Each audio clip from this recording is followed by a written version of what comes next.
السلام علیکم ورحمۃ اللہ وبرکاتہ، صلی علی الحبیب صلی اللہ علیہ وسلم۔ سامعین حضرات، آئیے جانتے ہیں کہ تہجد کی نماز میں کل کتنے رکعت پڑھی جاتی ہیں، اس کا طریقہ کیا ہے۔ تو تہجد کی نماز جو ہے آدھی رات میں پڑھی جاتی ہے۔ جب لوگ عشاء کی نماز پڑھ کر فارغ ہو جاتے ہیں سونے کے بعد، جب آدھی رات تیسری رات میں تقریباً 2-2:30 بجے قریب میں تہجد کا وقت ہوتا ہے، جو حضرات تہجد کی نماز اٹھ کر پڑھتے ہیں اس وقت کی مانگی ہوئی دعا کبھی رد نہیں ہوتی۔ اللہ اکبر۔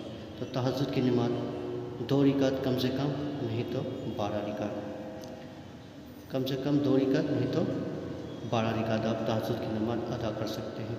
تو اس پہ عمل کریں، تہجد کی نماز بہت امپورٹنٹ ہے۔ تو خدا را اللہ سے دعا کرے، تمام امتی محمدیہ سے دعا کرے، نماز کی پابند رہے، ہمیشہ باوضو رہے، اپنی تنہائی کو پاک صاف رکھے۔ ملتے اگلے ویڈیو۔